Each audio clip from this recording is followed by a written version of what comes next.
Hello everyone.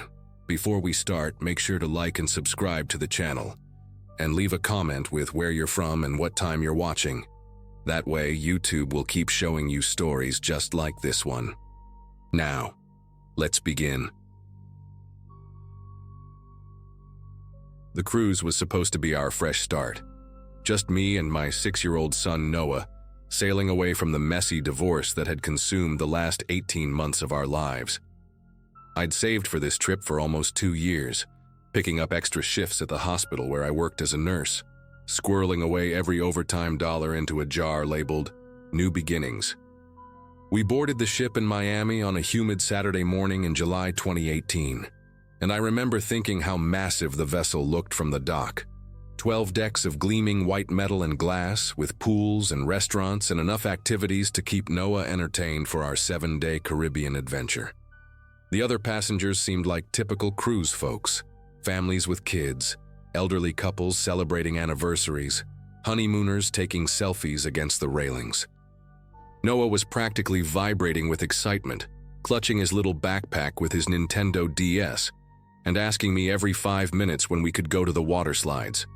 The first day was perfect, exactly what I'd imagined when I booked this trip. We explored the ship from top to bottom, Noah's eyes going wide at the rock-climbing wall, the mini golf course, the ice cream parlor that stayed open until midnight. We ate dinner at the buffet where he piled his plate high with mac and cheese and chocolate cake. And I didn't even scold him about vegetables because we were on vacation, damn it. And he deserved to just be a kid after everything he'd witnessed during the divorce proceedings. That night, after tucking him into the bottom bunk in our tiny interior cabin, I stood in our bathroom the size of a closet and looked at myself in the mirror. My brown hair was already getting lighter from just one day in the sun, and for the first time in forever, the bags under my eyes didn't look quite so dark. I actually felt hopeful. The ship's gentle rocking was soothing, and the hum of the engines created white noise that made Noah sleep deeper than he had in months. I fell asleep thinking about the snorkeling excursion we'd booked for Grand Cayman, imagining Noah's face when he saw tropical fish for the first time. Everything shifted on day 2. It started with something small, an announcement over the ship's PA system during breakfast. Attention passengers, would young Sofia Martinez please report to guest services on deck 4? Sofia Martinez to guest services.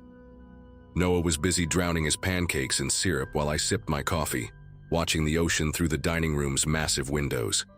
10 minutes later, another announcement. Christopher Johnson, please report to guest services. Christopher Johnson, 8 years old, wearing a blue Captain America shirt. That detail stuck with me. Why would they describe what the kid was wearing? I figured maybe the child was lost and they were helping the parents locate them. But then 20 minutes passed and another name was called. Isabella Thompson, 7 years old, last seen near the splash zone on deck 11. The woman at the table next to us, traveling with her 3 kids, caught my eye and shrugged. Busy morning for lost kids, she said with a nervous laugh. I nodded, but something was gnawing at me. In my 12 years working pediatric nursing, I'd developed a 6th sense for when things weren't right with children. By lunchtime, they'd called 6 more names, always children between ages 5 and 9, always with those specific details, what they were wearing, where they were last seen. But here's what made my pulse quicken. I never saw any of these kids being reunited with their families. Not once did I witness a relieved parent hugging their lost child near guest services. I started paying attention, really watching. The pool deck was packed with families, kids running around with soft-serve cones dripping down their arms, parents lounging on deck chairs slathered in sunscreen. But I began noticing other things too. There were staff members who didn't quite fit, men in cruise uniforms who weren't serving drinks or cleaning or leading activities. They were just watching. One guy in particular, tall and thin with acne scars across his cheeks, kept walking the same route around the main pool, his eyes scanning the crowd. He wore a legitimate crew badge, but something about how he moved set off every alarm in my head. When Noah asked if he could go down the water slide alone, it was just a short walk from where I was sitting.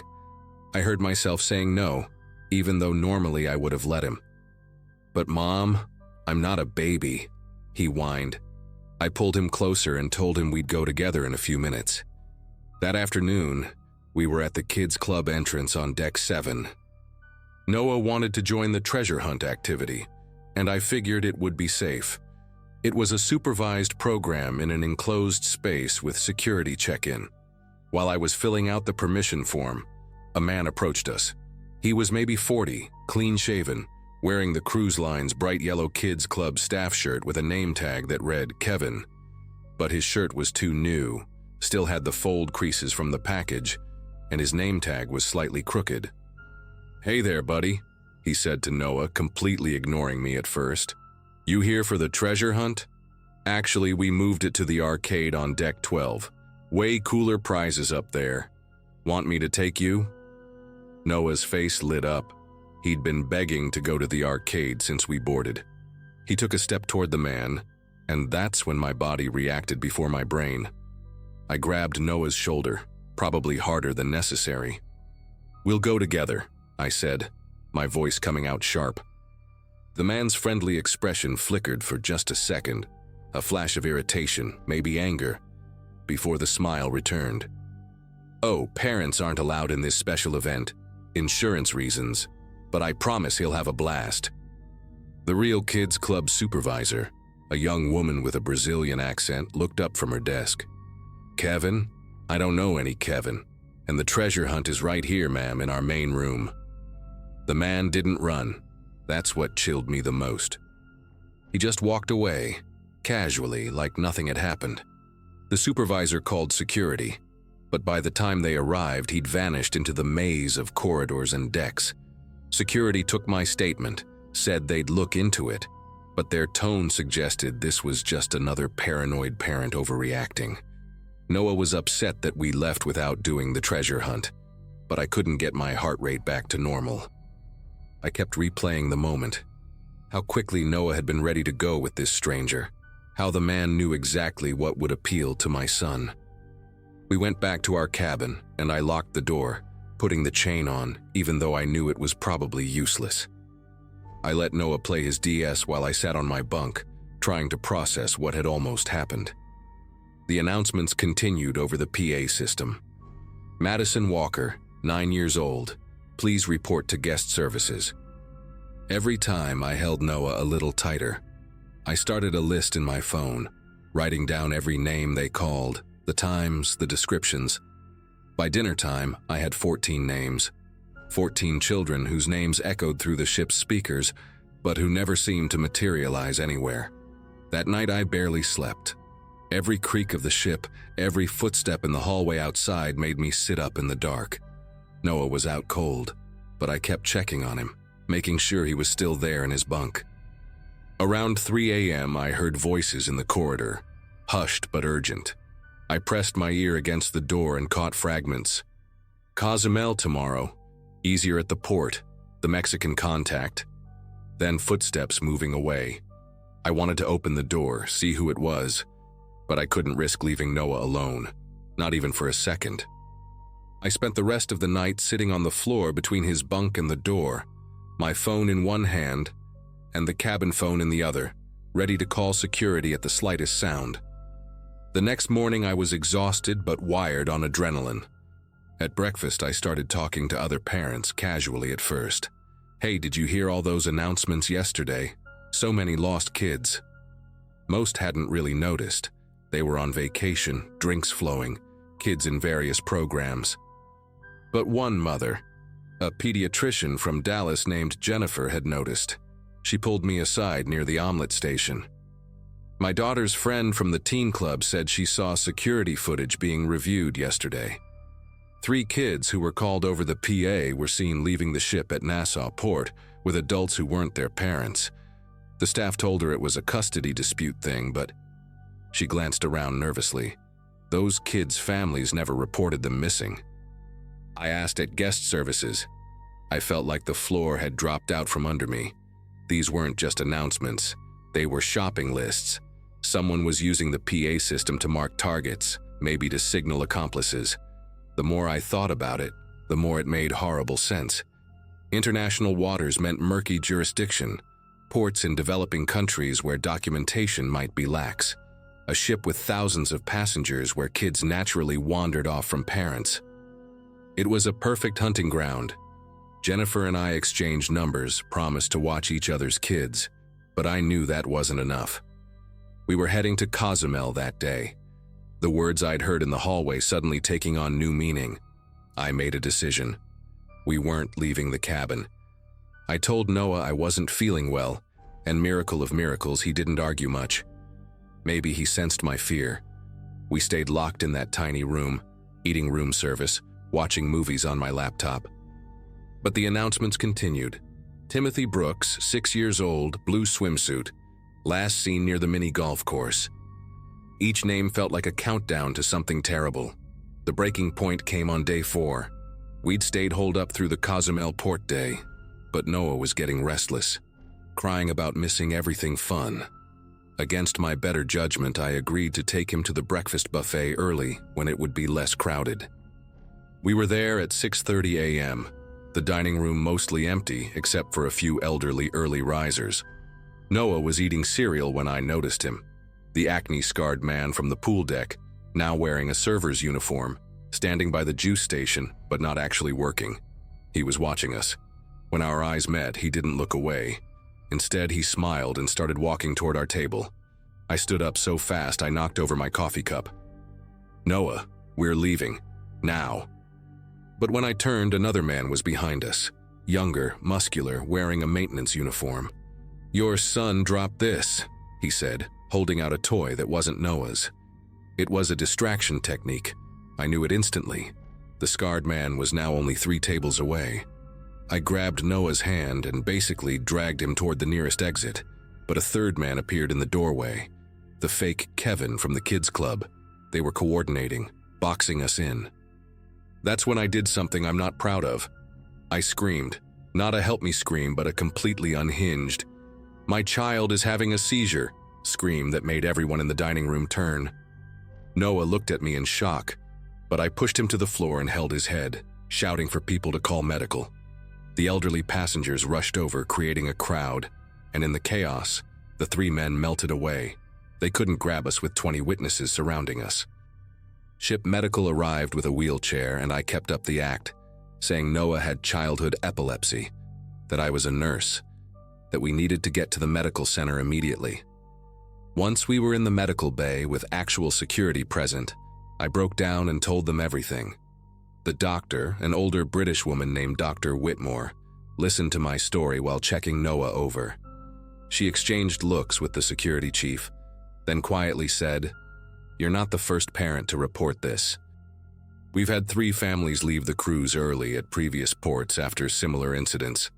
She pulled up something on her computer, then turned the screen away from us. "I'm going to recommend immediate disembarkation for medical reasons. There's a flight from Cozumel to Miami this afternoon. Security will escort you to pack and get off the ship." Her eyes were deadly serious. "Don't stop anywhere. Don't talk to anyone. Just pack and go." 2 security officers walked us to our cabin. Real security. With radios and serious expressions, not like the dismissive ones from before. While I threw our belongings into suitcases, one of them stood inside our room while the other guarded the hallway. Noah kept asking what was happening, why we were leaving, and I had to lie. "Mommy's really sick, baby. We need to go home." My hands shook as I zipped up the bags, remembering all those children's names called over the speakers. How many had actually made it home? The security officers took us down a service elevator I didn't even know existed, through corridors that passengers never see. Bare metal walls, exposed pipes, the underbelly of the floating city. We emerged at a crew exit on deck 2, where a van was already waiting. The younger security officer, a Filipino man who'd been silent the whole time, suddenly grabbed my arm as we were about to get in the van. "Ma'am," he whispered, "delete any photos from the ship. Don't post about this online. These people, they have connections everywhere. Just go home and forget this cruise happened." His fear was so genuine it made my knees weak. During the ride to the airport, I held Noah so tight he complained he couldn't breathe. But I couldn't let go. I kept thinking about that fake Kevin, how he'd known exactly what my son wanted, how prepared they all were. We made it home to Ohio that night. The cruise line refunded our entire trip without me even asking, which told me everything I needed to know about how much they wanted this buried. For weeks after, I had nightmares about those announcements, about children's names echoing through speakers while their parents searched frantically. I called the FBI, filed a report, but the agent who took my statement seemed unsurprised, tired even. "International waters," he said, like that explained everything. "We're aware of the situation. Thank you for your report." That was it. No follow-up, no investigation that I ever heard about. Jennifer, the pediatrician from Dallas, texted me once to say they'd made it home safely too. Then her number was disconnected. I never found out what happened to the children whose names were called. Sometimes I Google them. Sophia Martinez missing. Christopher Johnson disappeared. But nothing ever comes up. It's like they never existed. Noah doesn't remember much about the cruise now, thank God. He just knows we came home early because Mom got sick. But I remember everything. The way those men moved through the ship like they belonged there. The casual efficiency of their hunting. The perfect cover of thousands of distracted tourists. Sometimes, when I'm at a crowded mall or amusement park and hear a child's name called over the loudspeaker, my whole body goes cold, and I find myself scanning the crowd, looking for men who are watching too closely, smiling too widely, wearing uniforms that don't quite fit.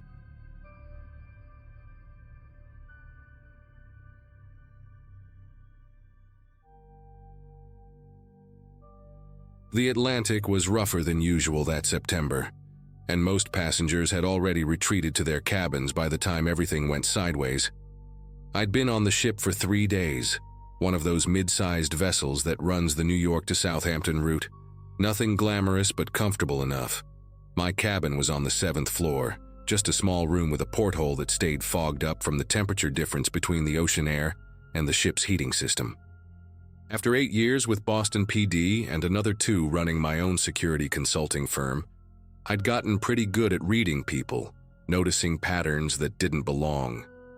My sister had practically forced this trip on me after my divorce papers came through, told me 7 days at sea would help me reset, stop obsessing over surveillance footage and threat assessments for corporate clients who paid too much for peace of mind. She wasn't wrong. The first couple days had been exactly the kind of mindless relaxation I needed.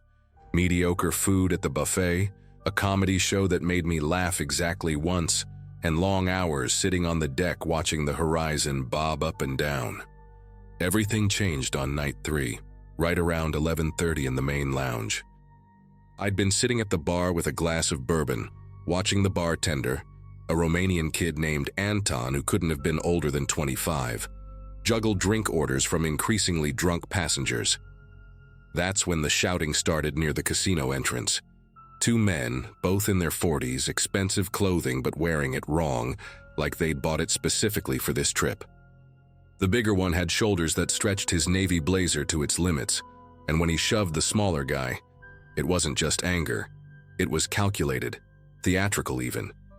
The smaller man crashed into a table where 4 women were playing cards, sending chips and drinks flying everywhere. Then I noticed something that made every instinct from my police days light up. 3 other men, scattered throughout the lounge, all stood up at exactly the same moment. They weren't rushing to help or gawking like everyone else. They were moving with purpose, converging on the scene like they'd rehearsed it. The next 60 seconds turned the lounge into complete chaos. While everyone was focused on the 2 men fighting, the 3 others who'd stood up pulled out knives. Not kitchen knives or pocket knives, but ceramic blades, the kind that don't set off metal detectors. One of them, a wiry guy with a shaved head and a scar that ran from his left ear to his jaw, went straight for the purses and jewelry the card-playing women had left on their table. Another moved behind the bar where Anton stood frozen, and the third positioned himself at the main exit. The big guy who'd started the fight suddenly had a knife too, pressing it against the smaller man's throat while rifling through his pockets. That's when I realized the smaller man wasn't random. He was wearing a Patek Philippe watch worth at least 40 grand, and his wedding ring had a diamond that caught the light like a disco ball. The attackers had marked him earlier, probably watched him winning big at the casino or flashing cash at dinner. Nobody was screaming yet. It happened too fast for anyone to process what they were seeing. I'd left my service weapon at home, obviously. You can't bring guns on cruise ships. But I still had my tactical pen clipped to my pocket, a habit from the job. Without thinking it through, which was probably stupid, I stood up and moved toward the guy threatening Anton. He had the bartender's tip jar in one hand and his blade in the other, sweeping it back and forth to keep Anton pressed against the wall of bottles. I grabbed a heavy glass ashtray from the bar, they still had them even though nobody could smoke inside, and brought it down hard on the attacker's wrist. The crack was audible even over the growing panic in the room. His knife clattered across the floor, and Anton, bless him, didn't hesitate. He grabbed a bottle of vodka and smashed it over the guy's head, dropping him instantly. But that's when I made a mistake. I bent down to grab the ceramic knife, and when I stood back up, the scarred one was already moving toward me. His blade held low and professional, like someone who'd done this before. The lounge had erupted into full panic now. Passengers scrambling for exits, tables overturning, glass breaking everywhere. The scarred man lunged at me with a boxer's footwork, quick jabs with the blade that forced me backward toward the windows overlooking the dark ocean. I managed to parry twice with the knife I'd picked up, but this guy knew what he was doing. He feinted left, then slashed right, catching my forearm and opening a gash that immediately soaked my sleeve with blood. The pain was sharp and hot, but adrenaline kept me moving. Behind him, I could see the big guy dragging the rich passenger toward a service door, still pressing the blade to his throat while his partner stuffed jewelry and wallets into a canvas bag. They were working fast, methodical, like they'd done this exact thing before. I kicked a chair into the scarred man's path, buying myself 2 seconds to grab a champagne bottle from an abandoned table. When he came at me again, I swung it like a baseball bat, connecting with his shoulder and spinning him sideways into the piano. That's when ship security finally showed up. 2 officers in white uniforms who looked like they'd never dealt with anything worse than a drunk passenger falling in the pool. They had batons but no guns, and they hesitated at the entrance, trying to make sense of the scene. The attackers didn't hesitate at all. The one at the exit whistled, sharp and loud like calling a dog, and suddenly they were all moving, abandoning their victims and loot, heading for different exits with practiced efficiency. The scarred one rolled away from the piano, clutching his shoulder but still mobile, and disappeared through a door marked crew only. The big guy shoved his hostage to the floor and vanished through the service entrance he'd been heading toward.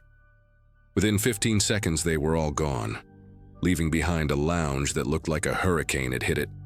Blood on the carpet, broken glass everywhere, passengers huddled behind overturned furniture, and me standing there with a slashed arm and a bloody champagne bottle, trying to explain to security that this wasn't just a bar fight gone wrong. The ship's medical center was on deck 3, and the doctor, a Hungarian woman named Dr. Kovacs with gray hair pulled back in a severe bun, stitched my arm while I tried to convince the head of security that we had a serious problem. Captain Morrison, finally someone who seemed competent, showed up 20 minutes later, still buttoning his uniform jacket. I laid it out for him. The ceramic weapons, the coordinated movements, the crew-only door escape routes, the fact that they'd targeted specific wealthy passengers. These weren't opportunistic thieves or drunk troublemakers. They'd studied the ship's layout, identified marks, and planned their exits. The captain's face went pale when I mentioned the ceramic knives. "Those don't show up on our scanners," he said quietly, more to himself than to me. Dr. Kovacs paused mid-stitch when I described how they'd moved through the lounge, each man knowing exactly where to go. "How many passengers boarded in New York?" I asked.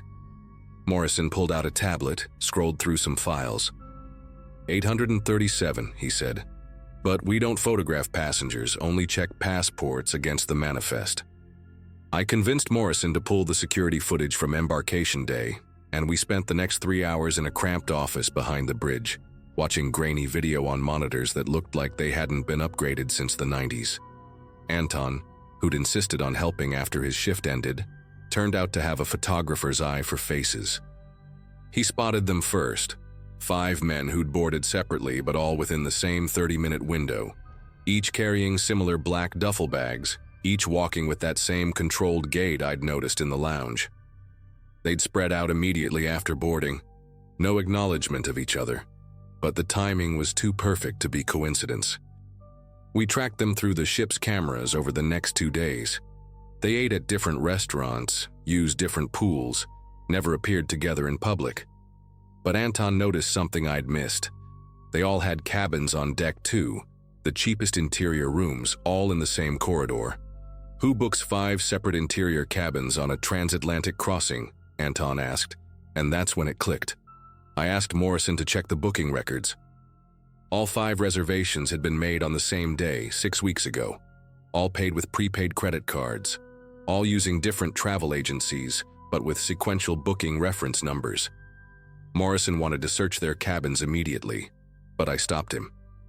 "They know we're onto them now," I said. "If we spook them, they might do something desperate. We're in the middle of the Atlantic, nowhere to run, but that also means nowhere for passengers to escape to either. Instead, I suggested we monitor them, figure out their next move." The captain agreed, assigning his 2 best security officers to shadow the corridors near their cabins. But these guys were smart. For the next 18 hours, none of them left their rooms. No room service orders, no bathroom breaks that we could detect, nothing. It was like they'd vanished inside those cabins. Then Anton, who'd been checking the dining records on his own initiative, found something interesting. Over the past 2 days, someone had been ordering massive amounts of food from the midnight buffet, enough for 15 people, and charging it to a cabin belonging to an elderly couple from Vermont, the Andersons, who'd been eating in the main dining room every night. When we checked the security footage from the buffet, we saw one of our suspects, the big guy from the fight, loading up multiple plates at 2 in the morning, then disappearing toward the service elevator. The pieces started coming together when Morrison pulled up the ship's blueprints. The service elevator from the buffet area connected to a maintenance corridor that ran along deck 2, right behind the row of cabins where our 5 suspects were staying. But here's what made my spine tingle. That same corridor led directly to the ship's storage hold, where passenger valuables were kept in safety deposit boxes. The cruise line marketed it as a secure service for travelers carrying expensive jewelry or large amounts of cash. Morrison's face went white when he realized what I was suggesting. "There's probably $3 million worth of items in that hold," he whispered. The attack in the lounge hadn't been the real crime. It was a distraction, a test run to see how security would respond, how long it would take, what kind of resistance they'd meet. They were planning something much bigger, and we were already on day 4 of a 7-day crossing. The next port was Southampton, but we had a brief stop in the Azores in 36 hours to refuel. If they were planning to rob the storage hold, they'd do it right before the Azores, then disappear into the Portuguese islands before anyone realized what had happened. We had less than 36 hours to stop them, and Morrison was already talking about alerting the Coast Guard, requesting a military escort, all the official procedures that would take too long and probably alert our suspects that we were onto them. I proposed something different. "Let them think they're invisible," I said, but we set a trap. The plan was risky but simple. We'd move all the real valuables out of the storage hold that night, replace them with fake jewelry and empty boxes, then wait for them to make their move. Morrison hesitated. The liability issues alone could end his career, but he knew we didn't have many options. That night, while most passengers were at the captain's formal dinner, Morrison, Anton, 2 trusted security officers, and I quietly emptied the storage hold. We packed everything into the captain's personal safe and 3 secured crew lockers, photographing each item for insurance purposes.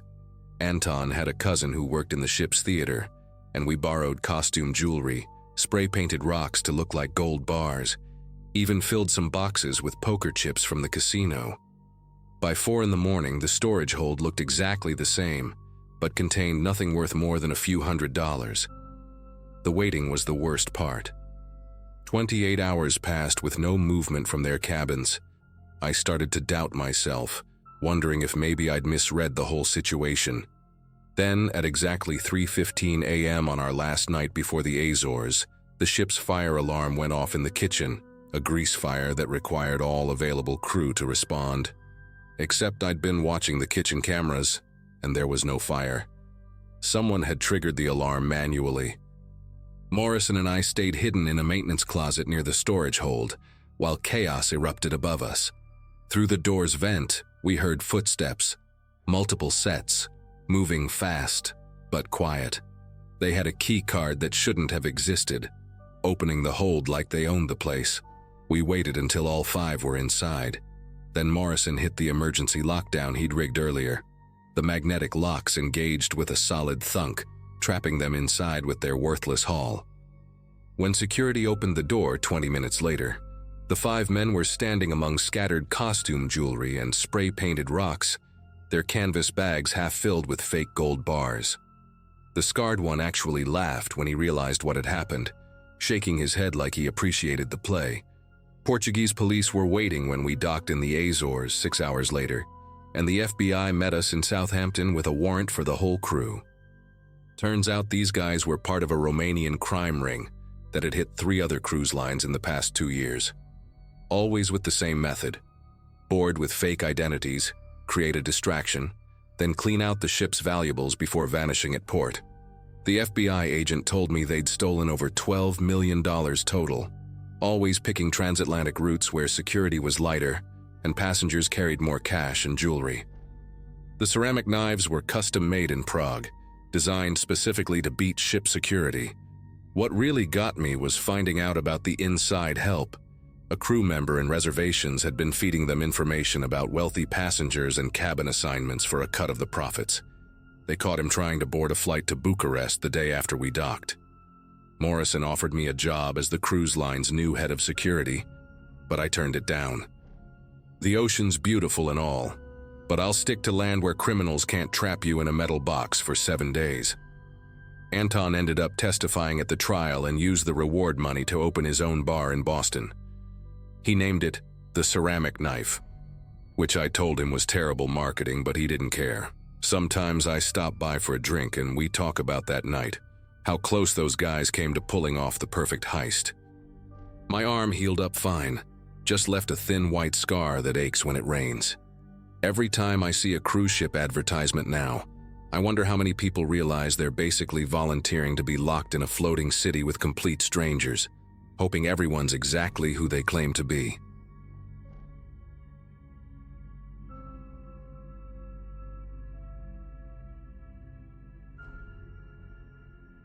The afternoon sun was beating down on the pool deck when everything changed. I was 38 then, managing a hardware store in Phoenix, and we'd saved for 2 years to take this cruise. Me, my wife Lisa, our teenage daughter Madison, and my dad Walter. He'd just turned 65 and retired from his job at the post office after 40 years. The man never took vacations, always said he'd travel when he retired, so we surprised him with this trip for his birthday. We were somewhere between Florida and Jamaica, second day at sea on a 7-day cruise that was supposed to be the trip of a lifetime. Dad was actually enjoying himself for once, laughing at Madison's attempts to teach him how to play shuffleboard, his face red from the sun despite the SPF 50 Lisa kept slathering on him. I remember the exact moment because Madison had just scored her first point and was doing this ridiculous victory dance when Dad's shuffleboard stick clattered onto the deck. His right hand was clutching his chest, fingers digging into his Hawaiian shirt, the ridiculous one with the parrots that Madison had bought him specifically for this trip. His face went from sunburn red to this awful grayish color in seconds. He tried to say something, but all that came out was this strangled gasp before his knees buckled.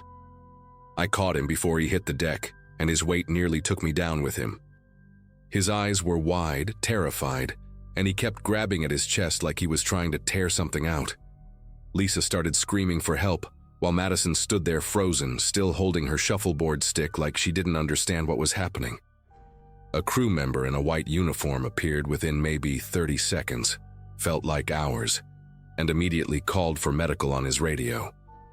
They brought a wheelchair, But Dad couldn't even sit up properly. He kept slumping forward, his breathing coming in these horrible wheezes. We ended up carrying him, me under his arms, the crew member taking his legs, while Lisa ran ahead, clearing the path through the crowds of sunbathers who were all staring now. The medical center was down on deck 2, tucked behind the photo gallery where they try to sell you overpriced pictures of yourself boarding the ship. The smell hit me first, not the antiseptic hospital smell you'd expect, but this weird mixture of mildew and air freshener, like they were trying to cover up something. The waiting area had 3 plastic chairs and a water cooler that was empty, just the blue bottle sitting there collecting dust. The doctor, though I'm still not sure he was actually a doctor, introduced himself as Dr. Petrov, speaking with a thick Eastern European accent. He was maybe 28, 30 at most, with acne scars on his cheeks and medical scrubs that looked like they'd been washed too many times, all faded and thin. The nurse with him, a woman named Carla from the Philippines, at least seemed to know what she was doing. She got Dad onto the examination table, which was really just a padded bench bolted to the wall, and started checking his vitals. Dr. Petrov listened to Dad's chest with a stethoscope that looked older than me, then turned to us with this expression that made my stomach clench.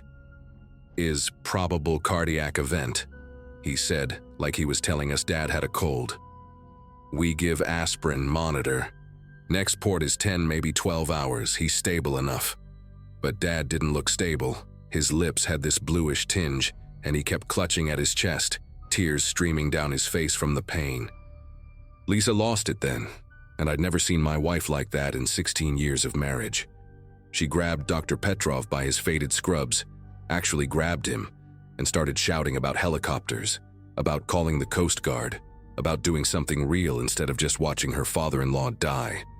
The doctor just stood there, blinking rapidly, while Carla gently pried Lisa's hands away. "Ma'am, please understand," Carla said quietly, her voice steady but her eyes showing she knew exactly how bad this was. "The helicopter evacuation costs minimum $50,000. Insurance usually no cover, and we need approval from corporate office first. Can take 4 or 5 hours just for paperwork." She showed us the medical supply cabinet then, probably trying to reassure us they had equipment, but it was pathetic. Some bandages, basic medications in bottles with labels so faded you could barely read them, an oxygen tank that looked like it belonged in a museum, and an EKG machine with a cracked screen held together with medical tape.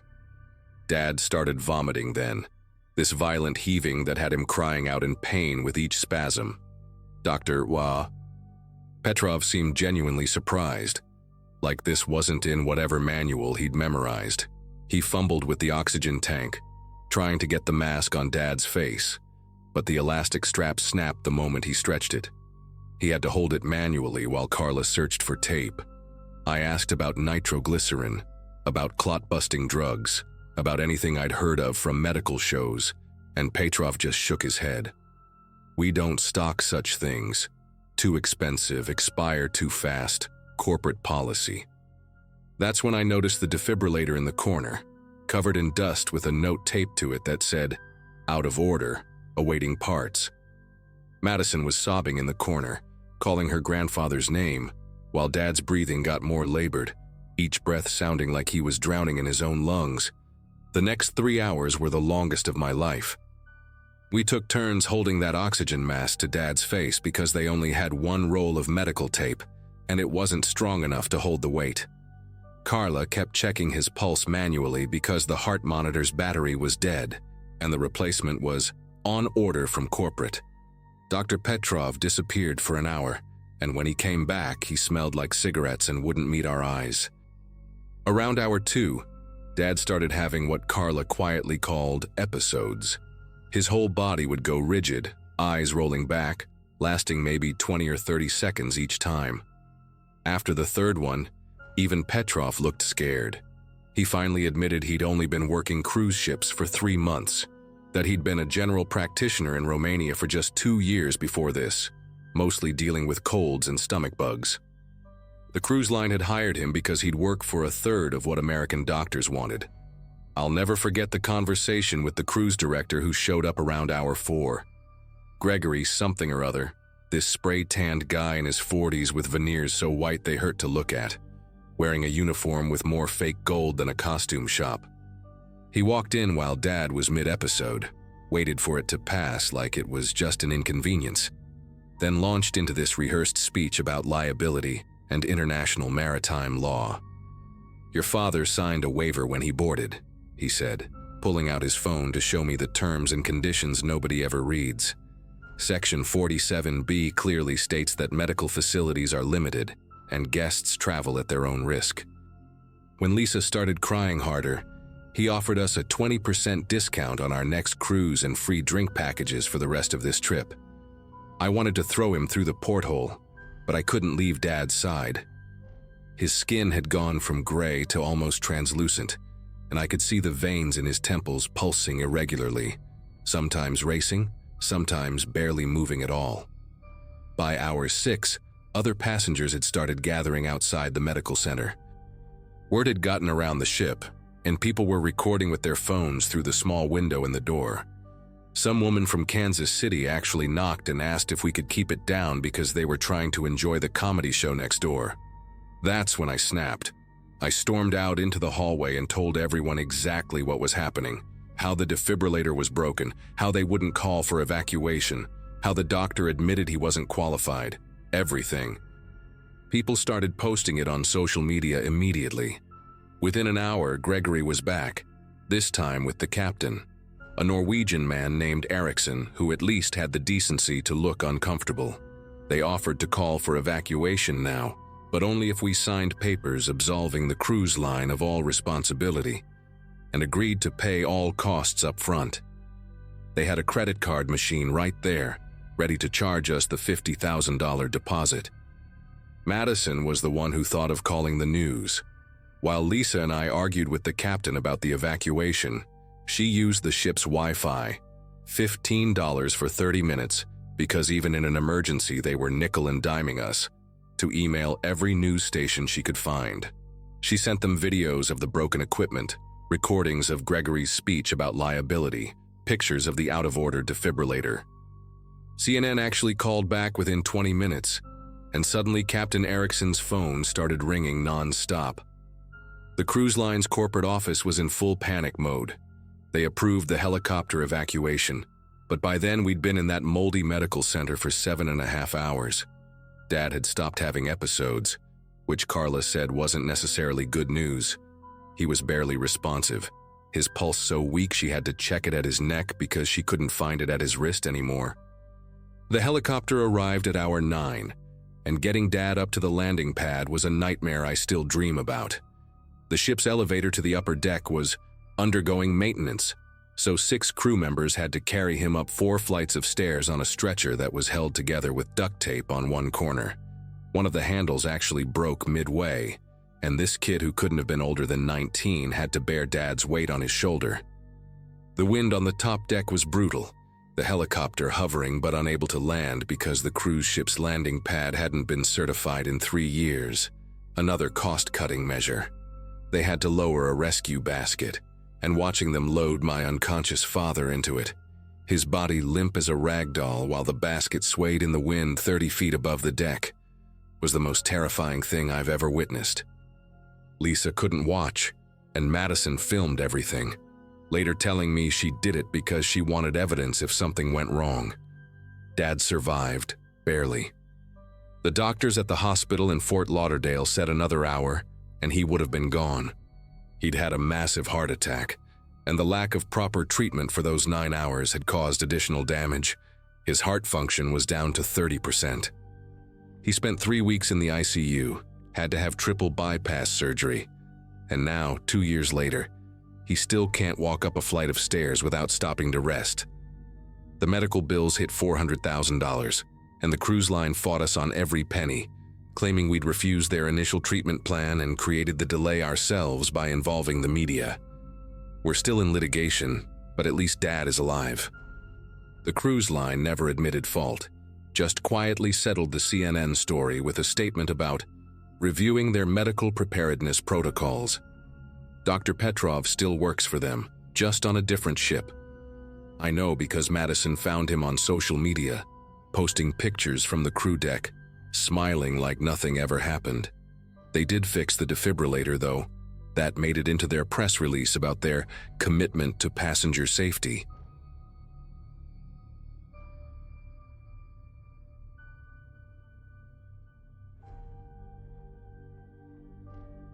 "22 years old, and I'd never been on anything bigger than my uncle's fishing boat back in Colorado. But there I was, standing on deck 7 of this massive ship, watching the Mexican coastline fade into darkness, while 4,000 other passengers partied around me. I'd saved for 2 years waiting tables at a greasy diner in Denver, pulling double shifts every weekend, telling myself it would all be worth it once I finally got on that ship. My roommate Ashley thought I was crazy to go alone, kept saying I should wait until we could go together after she saved up. But I needed this trip. I needed to prove to myself that I could do something big without anyone holding my hand.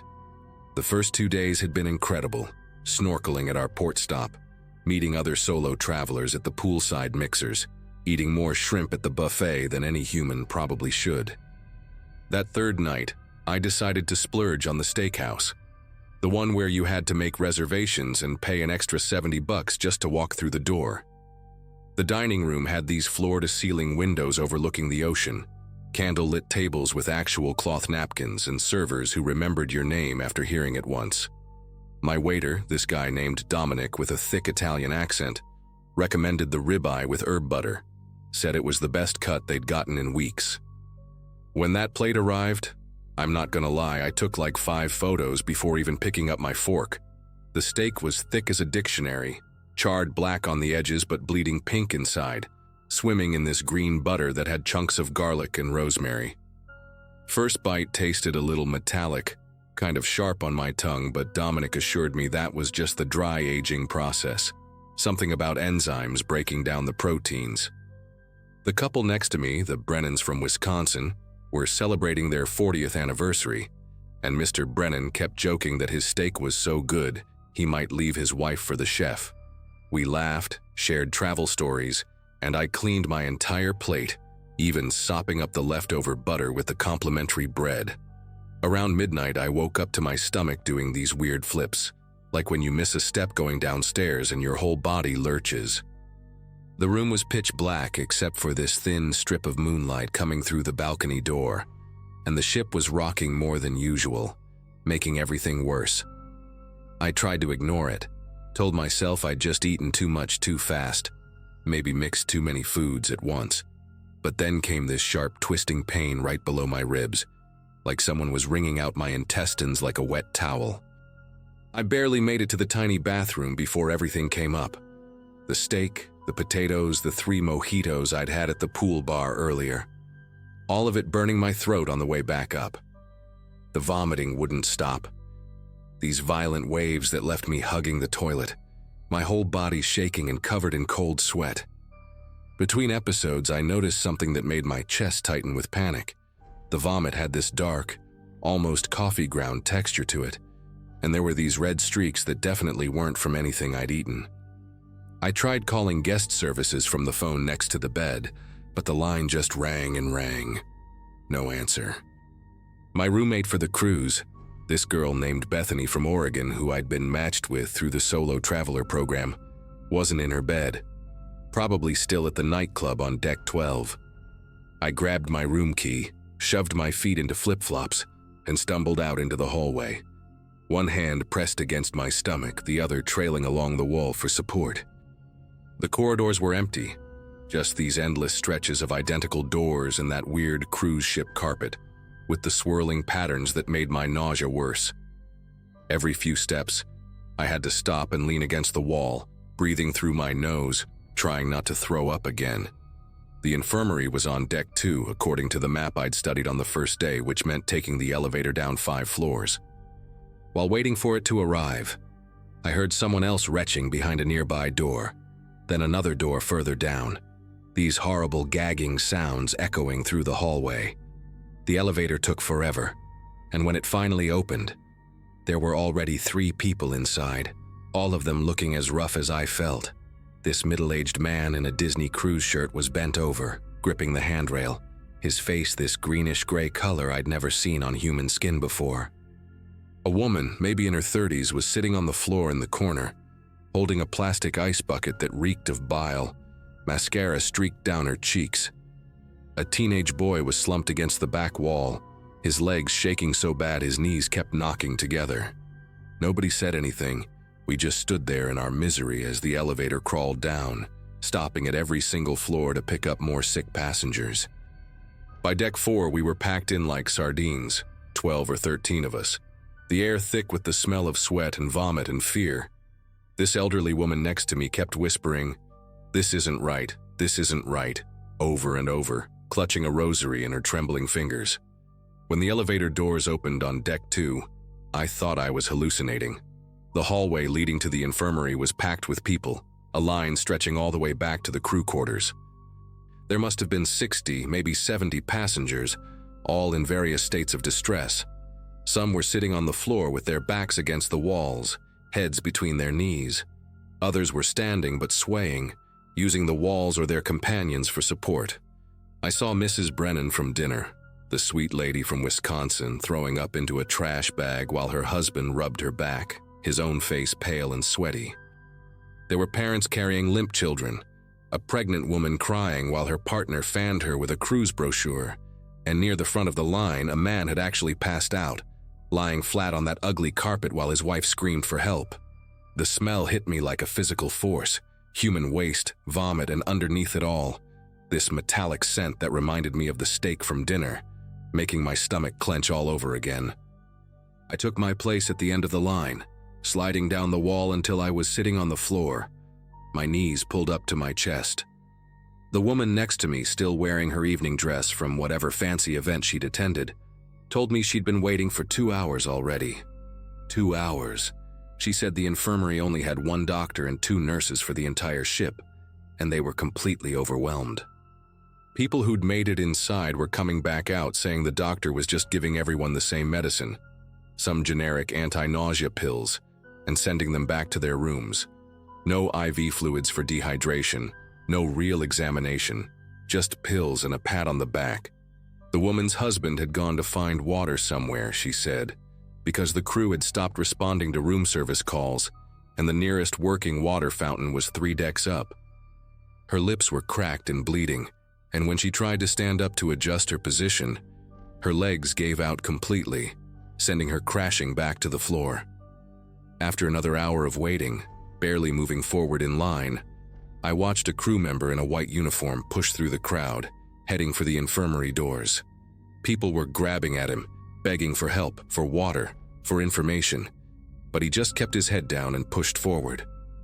When he reached the doors, I heard him speaking rapidly into his radio, in what sounded like Filipino, and I caught a few words in English: containment, corporate, and media blackout. The doors opened just long enough for him to slip inside, and in that brief moment, I glimpsed the chaos within, gurneys lining the walls with people hooked up to IVs, a nurse running between patients, and the doctor, this exhausted-looking Indian man, arguing with someone in a suit who was definitely not medical staff.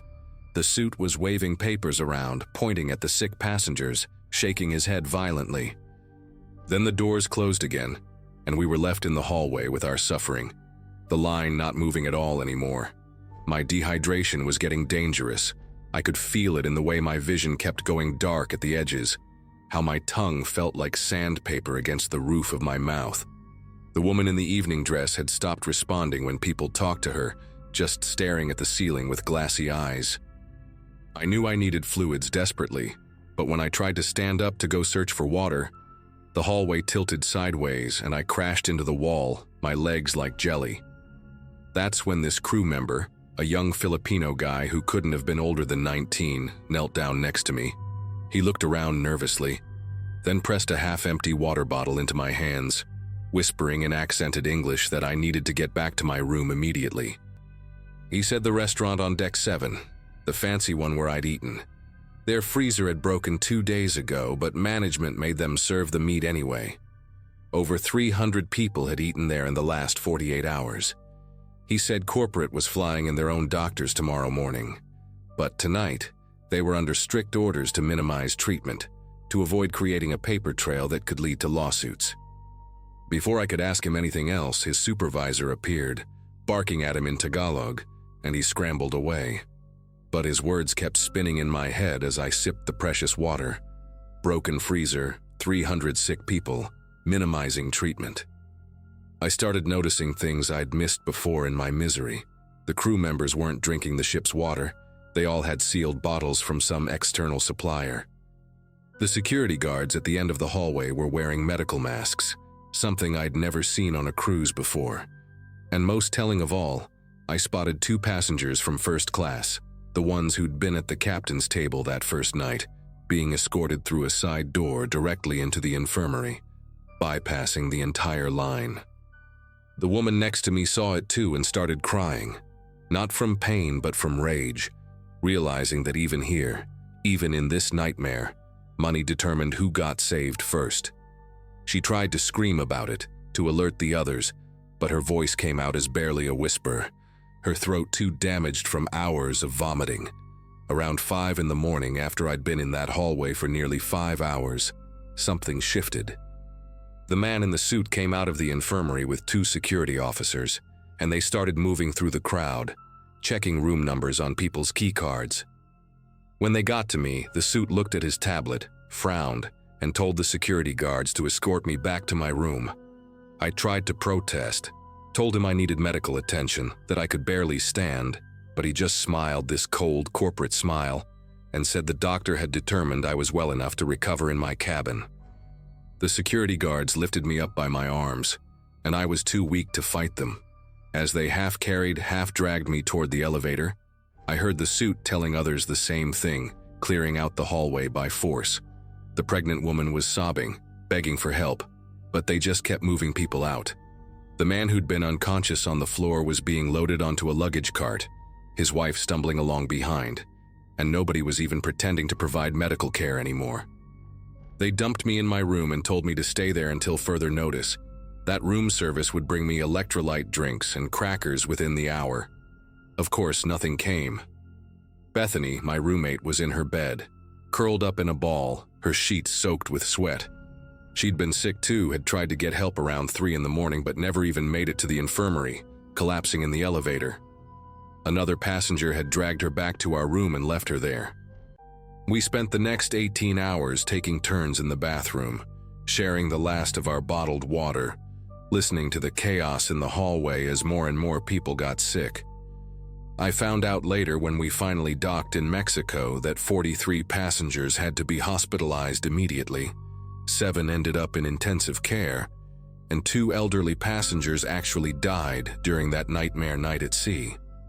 The cruise line offered us a 25% discount on a future cruise as compensation, made us sign papers saying we wouldn't talk to the media, wouldn't post on social media, wouldn't sue. Most people signed just to get off that floating petri dish. I didn't sign anything, which is why I can tell you this story now, why I'm naming the cruise line Royal Atlantic Ventures, ship designation Paradise Queen, sailing out of Galveston on March 15, 2022.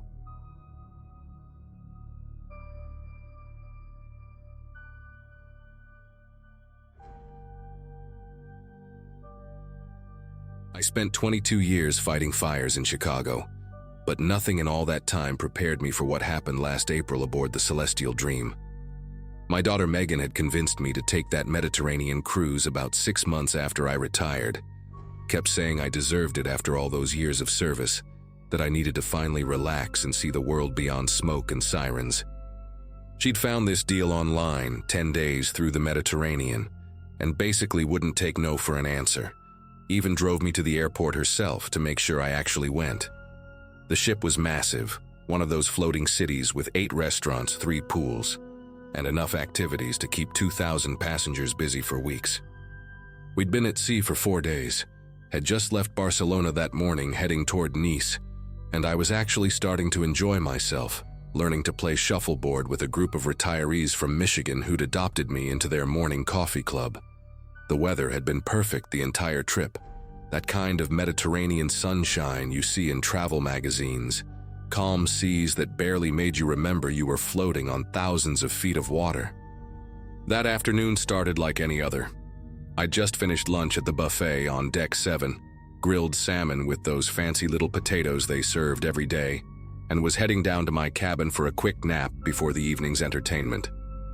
The first sign something was wrong came around 3:30 when I noticed the horizon through my porthole window had this strange dark purple color, like a fresh bruise spreading across the sky.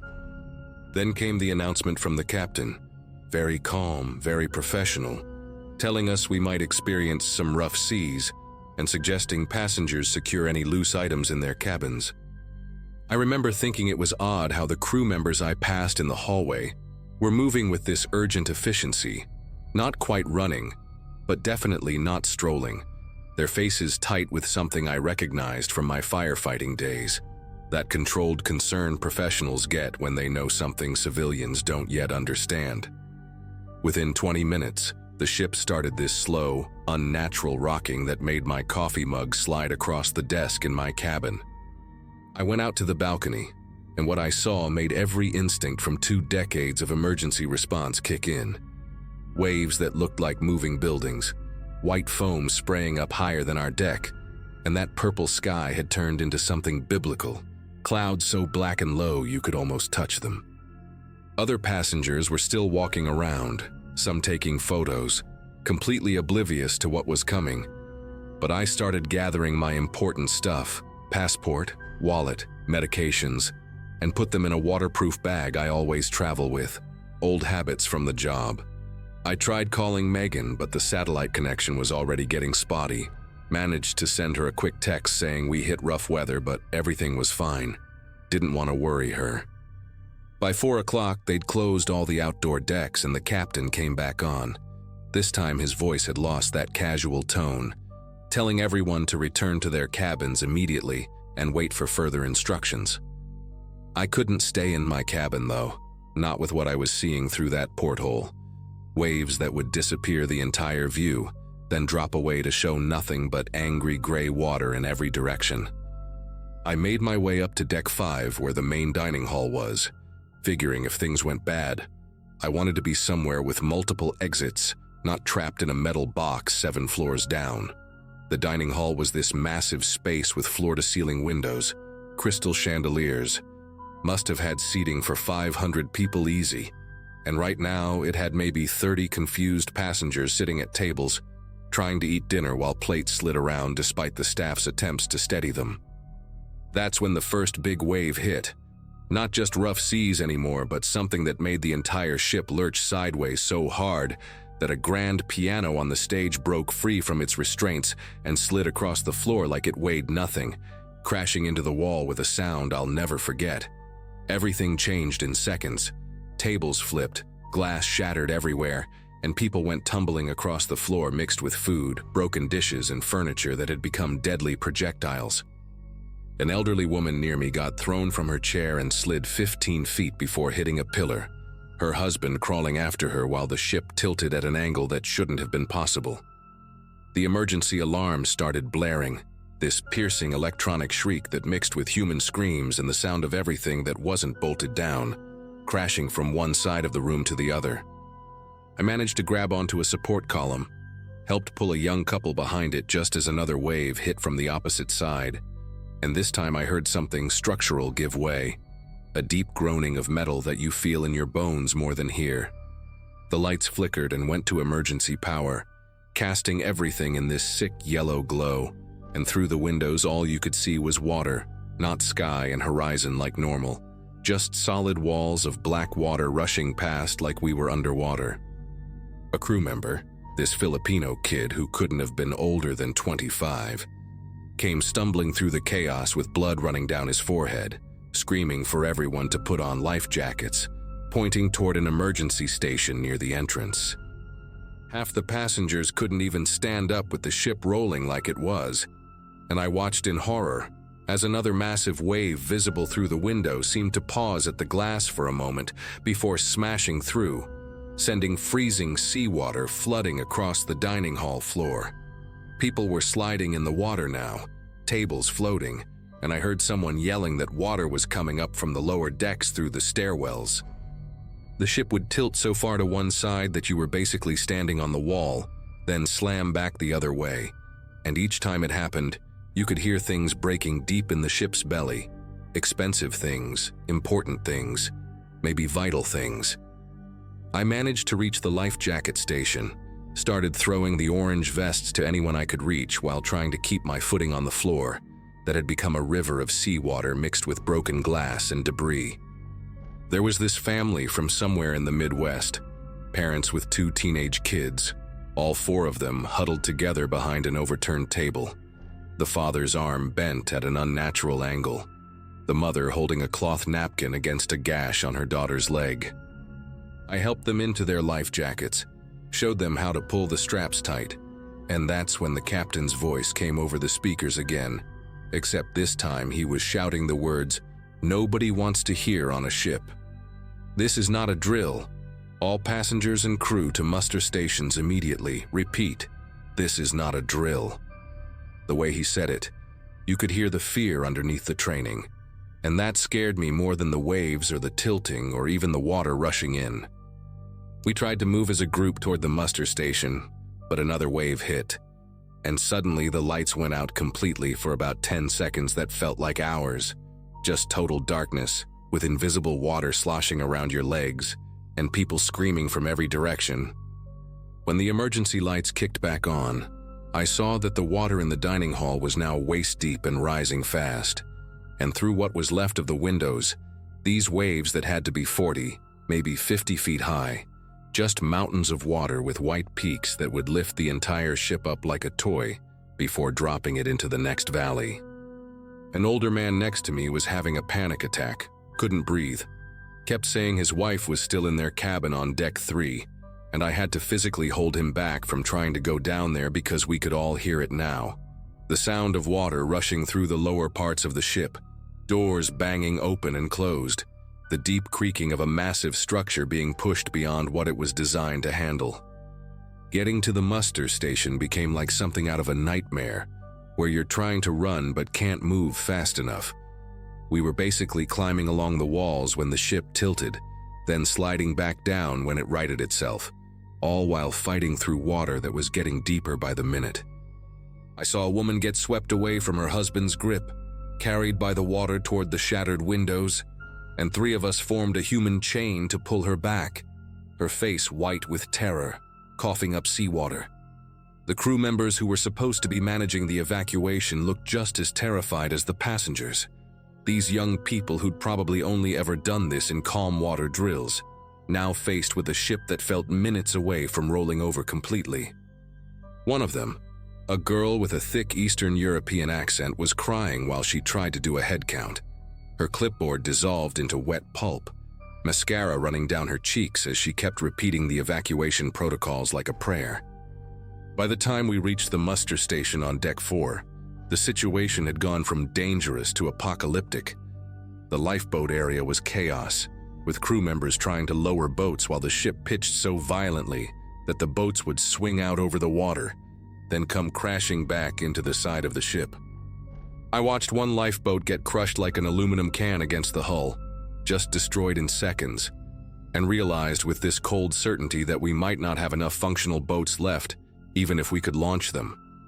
People were fighting to get closer to the remaining boats, families getting separated, and I saw a man push an elderly woman down to get ahead, the veneer of civilization disappearing as fast as our chances of survival. The wind was howling so loud you had to scream to be heard, rain coming sideways like bullets, and every few seconds another wave would sweep across the deck, taking anyone who wasn't holding on to something and washing them toward the railings or worse. That's when I heard it, the sound that made even the crew members stop what they were doing, this tremendous metallic shriek from somewhere below, followed by a shudder that ran through the entire ship like it had been punched by God himself. The floor beneath us suddenly tilted past 45 degrees and stayed there, people sliding down the deck in a tangle of bodies and life jackets, some going straight over the rail into the black churning ocean below. I managed to wrap my arms around a support pole, holding on while my feet dangled in the air. watching in absolute terror as the horizon through the rain seemed to be rotating, the ship beginning what felt like a slow-motion roll that would flip us completely. Water was pouring in from everywhere now, not just waves but from inside the ship itself, geysers shooting up through drain grates, cascading downstairs, and I could hear the engines making sounds they should never make, like dying animals trapped in the engine room. For 30 seconds, that lasted a lifetime. We hung there on the edge of capsizing, 2,000 people holding their breath, prayers in a dozen languages mixing with the storm's roar, waiting to see if we'd complete that roll into the Mediterranean. Then, impossibly, the ship started to right itself, fighting back against the storm with whatever was left of its stabilizers and the captain's desperate maneuvering, the deck slowly becoming horizontal again, though nothing felt stable or safe. A crew member with a radio was yelling that the Greek Coast Guard was 8 miles out, helicopters already in the air, and rescue ships pushing through the storm toward our position, but 8 miles in seas like this might as well have been 800. We spent the next 3 hours in pure survival mode, helping injured passengers, forming human barriers to keep people from getting washed overboard, bailing water with anything we could find while the ship limped along, lower in the water with each passing hour but somehow still floating. When the first helicopter appeared through the rain, its searchlight cutting through the darkness like salvation itself, people started crying, collapsing with relief, though we all knew it would take dozens of trips to evacuate everyone, and the ship was still taking on water faster than the pumps could handle. They evacuated the injured and elderly first, winching them up into helicopters that danced in the wind like leaves, and I stayed until almost the end, helping load people into rescue baskets, keeping panicked passengers calm while water lapped at our feet on what used to be the upper deck. It took 14 hours to get everyone off the Celestial Dream, and I was in one of the last groups to leave, watching from the rescue ship as our cruise liner, lit up by emergency floodlights from the Greek vessels, finally gave up its fight and slipped beneath the surface just after dawn. Nobody died that night, which the news kept calling a miracle, though 43 people ended up hospitalized and hundreds more with injuries that didn't make the statistics. They flew us to Athens, put us up in hotels, and cruise line representatives with practiced sympathy and liability waivers came around offering compensation and free future cruises that nobody in that room would ever take. I got home to Chicago 2 days later, Megan meeting me at O'Hare with tears streaming down her face, holding me like I might disappear if she let go. She'd seen the news coverage, those helicopter videos of the ship tilting at impossible angles, passengers clinging to railings while waves swept the decks, and she kept apologizing for pushing me to take the trip, which broke my heart because none of it was her fault.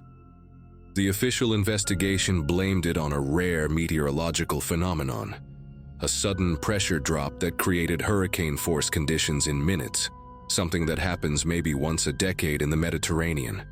But knowing the science behind it doesn't stop the nightmares where I'm back on that tilting deck, watching people slide toward the rails, hearing that metal shriek that meant we were seconds from becoming another maritime disaster documentary. I still can't watch cruise ship commercials, and when friends talk about their vacation plans, I just nod and change the subject. Because how do you explain that 22 years of running into burning buildings didn't scare you half as much as one afternoon when nature decided to remind 2,000 tourists that the ocean doesn't care about your shuffleboard schedule or dinner reservations?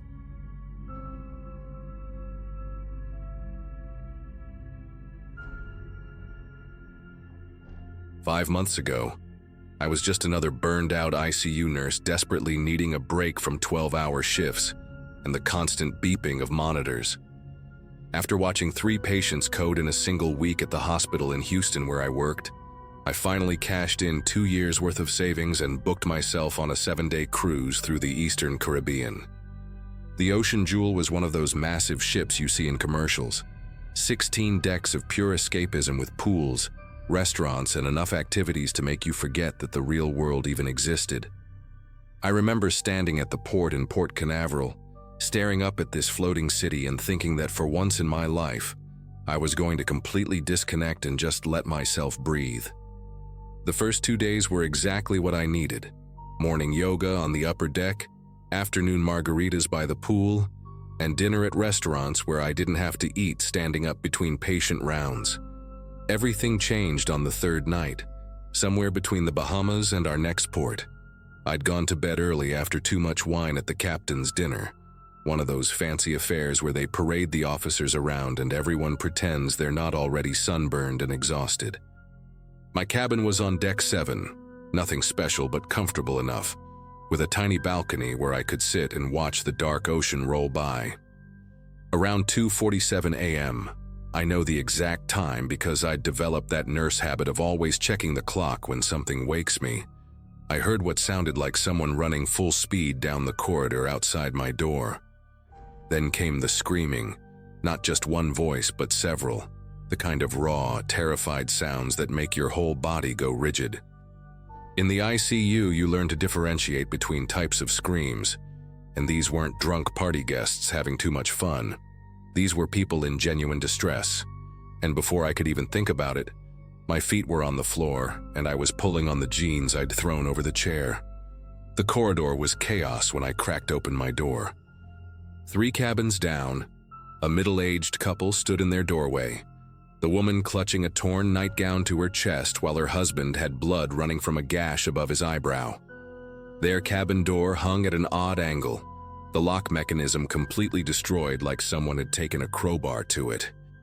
Further down, I could see at least 2 more cabin doors standing wide open, and there was this weird chemical smell in the air, sharp and medicinal, that reminded me of the chloroform we'd studied in nursing school but haven't used in decades. A younger woman, maybe early 20s, was sitting on the floor against the wall, her wrists marked with deep red lines where zip ties had clearly been, and she kept repeating the same thing over and over. They had master keys. They had master keys. The emergency lighting had kicked on, casting these harsh shadows that made everything look even more nightmarish than it already was.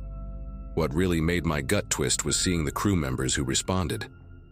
2 security officers showed up after what felt like forever, but was probably only 4 or 5 minutes, and instead of immediately calling for backup or starting to document the scene, they began ushering people back into their cabins, almost aggressively insistent that everyone needed to return to their rooms for their own safety. One of them, a tall guy with a Baltic accent and a name tag that read Dimitri, kept telling us there had been a minor disturbance and that everything was under control. But I could see into the Hamiltons' cabin. I'd met them at the pool bar the day before. A retired couple from Arizona celebrating their 40th anniversary, and their entire room had been ransacked. The safe had been pried open, clothes were everywhere, and Mrs.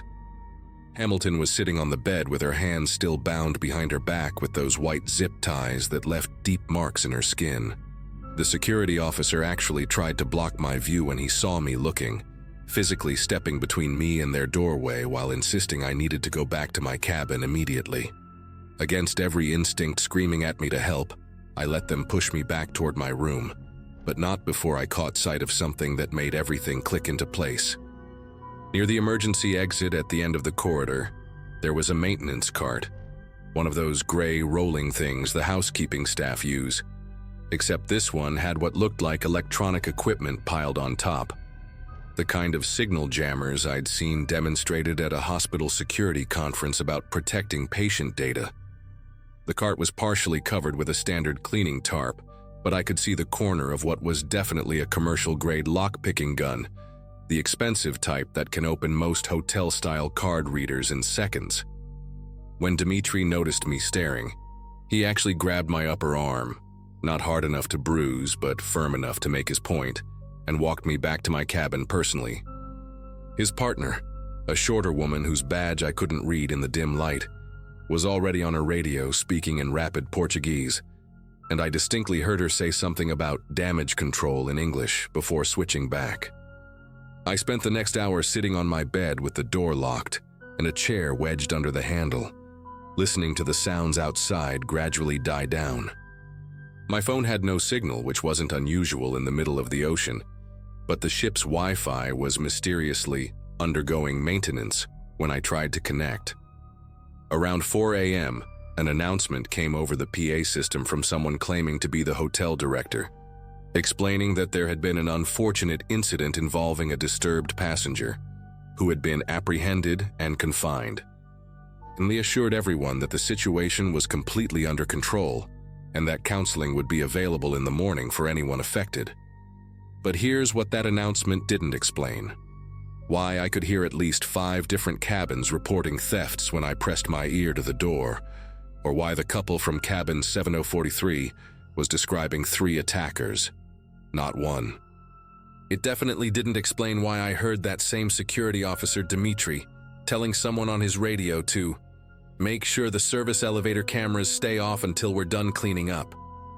The next morning, the main dining hall was eerily normal, like someone had hit a reset button on the entire ship. Waiters smiled and poured coffee. The breakfast buffet gleamed under warming lights, and that same cheerful cruise director who'd been leading poolside games was making announcements about the day's activities in St. Thomas. But at least a third of the tables were empty, and those of us who did show up kept exchanging these knowing looks, like survivors of something we weren't supposed to talk about. I found the Hamiltons sitting in a corner booth, Mrs. Hamilton wearing long sleeves despite the warming morning sun, probably to hide the marks on her wrists. When I approached them, Mr. Hamilton immediately tensed up, but his wife grabbed his hand and nodded for me to sit. She leaned in close and whispered that they'd lost everything: passports, cash, her grandmother's wedding ring, about $12,000 worth of jewelry they'd brought for their anniversary. The security team had taken their statement at 5 a.m., she said, making air quotes with her fingers, and told them they'd be compensated through insurance if they signed some papers and agreed not to discuss the incident with other passengers to prevent panic. That's when things got really interesting. A man at the next table, close enough to overhear, turned around and introduced himself as Paul, a cybersecurity consultant from Seattle. He pulled out his phone and showed me something he'd managed to capture before the ship's Wi-Fi went down. A crew member's Facebook post from 2 days earlier, written in Tagalog but which he'd translated, joking about easy targets and big score coming. The crew member worked in guest services, had access to the passenger manifest, and knew exactly which cabins had elderly couples traveling with valuables. Paul had also noticed something I'd missed. 3 crew members had suddenly fallen ill that morning and been confined to quarters, including one from the security team. He'd overheard the staff captain telling another officer that they needed to contain this before we dock, and that corporate would handle it internally. Paul had been trying to reach the FBI through a satellite phone he'd borrowed from another passenger, but mysteriously, all outside communications were being blocked, supposedly due to technical difficulties. By noon, our little group of aware passengers had grown to about 15 people, all comparing notes in hushed conversations around the ship.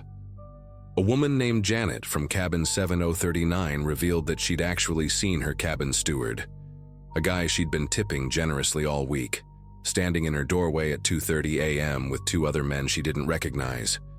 When she screamed, they'd run, but not before she noticed one of them carrying what looked like a master key card on a lanyard marked "Security Override." Another passenger, a retired cop from Philadelphia named Frank, had done some investigating of his own and discovered that the cameras on Deck 7 had been undergoing maintenance for exactly the window when the attacks occurred, from 2:30 to 4 a.m. He'd also noticed that several of the crew members who'd been most friendly and chatty during the first 2 days were suddenly nowhere to be found, and when he'd asked about one particular room steward, he was told the man had been transferred to another deck just that morning. The pattern was becoming undeniable. This wasn't some random crime of opportunity, but a coordinated operation that required inside knowledge, master keys, and the ability to manipulate the ship's security systems. The breaking point came when we reached St. Thomas that afternoon. As the ship prepared to dock, Paul and I watched from the upper deck as 3 crew members were quietly escorted off through a service gangway, not the main passenger exit. They were wearing civilian clothes and carrying duffel bags, trying to blend in with the dock workers, but I recognized one of them. It was the woman who'd been with Dimitri the night before, the one speaking Portuguese on the radio. When a group of us tried to disembark to file a police report with local authorities, we were told that due to administrative issues, passengers from Deck 7 were temporarily restricted from leaving the ship. The hotel director himself came down to explain that this was for our protection while they worked with proper channels to investigate. But Janet had managed to slip out through a crew exit and made it to the police station, only to be told that the cruise line had already contacted them about a minor theft that was being handled internally, and that maritime law meant they had no jurisdiction unless we could prove physical assault had occurred on U.S. territory. The officers seemed strangely uninterested in taking her statement, and she overheard one of them mention something about not wanting to disrupt tourism relations with the cruise company that brought millions of dollars to their port. That evening, as we sailed away from St. Thomas, Frank organized what he called a documentation party in his suite. About 20 of us gathered with whatever evidence we'd collected: photos of damaged doors, recordings of suspicious radio chatter that some passengers had captured on their phones, screenshots of crew social media posts, and written accounts of everything we'd witnessed. A woman named Dorothy, who worked as a paralegal back in Indiana, helped everyone write detailed statements with times, dates, and specific descriptions. We used Frank's military-grade satellite phone, which he'd hidden in a locked Pelican case, to upload everything to a cloud server and email copies to the FBI, Coast Guard, and several news outlets. The ship's administration must have figured out what we were doing, because suddenly there was a knock on the door, and the hotel director appeared with 4 security officers, including Dimitri, claiming they'd received a noise complaint, and that gatherings of more than 10 passengers in a single cabin were against safety regulations. They tried to confiscate our phones and cameras, saying they needed them as evidence for their internal investigation, but Frank stood his ground, reminding them that they had no legal authority to seize personal property without a warrant, and that any attempt to do so would be considered theft. Ironic considering the circumstances. For the remaining 3 days of the cruise, it was basically a standoff. They couldn't throw us off the ship without creating an even bigger incident, and we couldn't force them to properly investigate their own crime ring. But here's what ended up happening. When we finally docked back in Port Canaveral, there were 2 FBI agents and a Coast Guard investigator waiting at the gangway, thanks to Frank's connections and the evidence we'd transmitted. 17 passengers from Deck 7 filed official complaints, and the local news picked up the story after Paul leaked it to a tech journalist friend who had a huge Twitter following. The cruise line initially tried to spin it as an isolated incident involving a single rogue employee. But when the FBI found over $200,000 in stolen goods in a crew storage area and detected that the security system had been deliberately sabotaged using admin access codes, they had to open a full investigation. 3 months later, I got a call from a federal prosecutor telling me that 11 crew members had been arrested, including 2 security supervisors and a guest services manager who'd been running this racket on multiple cruise lines for years, specifically targeting elderly passengers with valuable anniversary or retirement gifts. The cruise line quietly settled with all the victims out of court, paying way more than what was stolen just to keep us from talking to more media outlets. Though obviously that ship has sailed, pun intended, since I'm sharing this story now.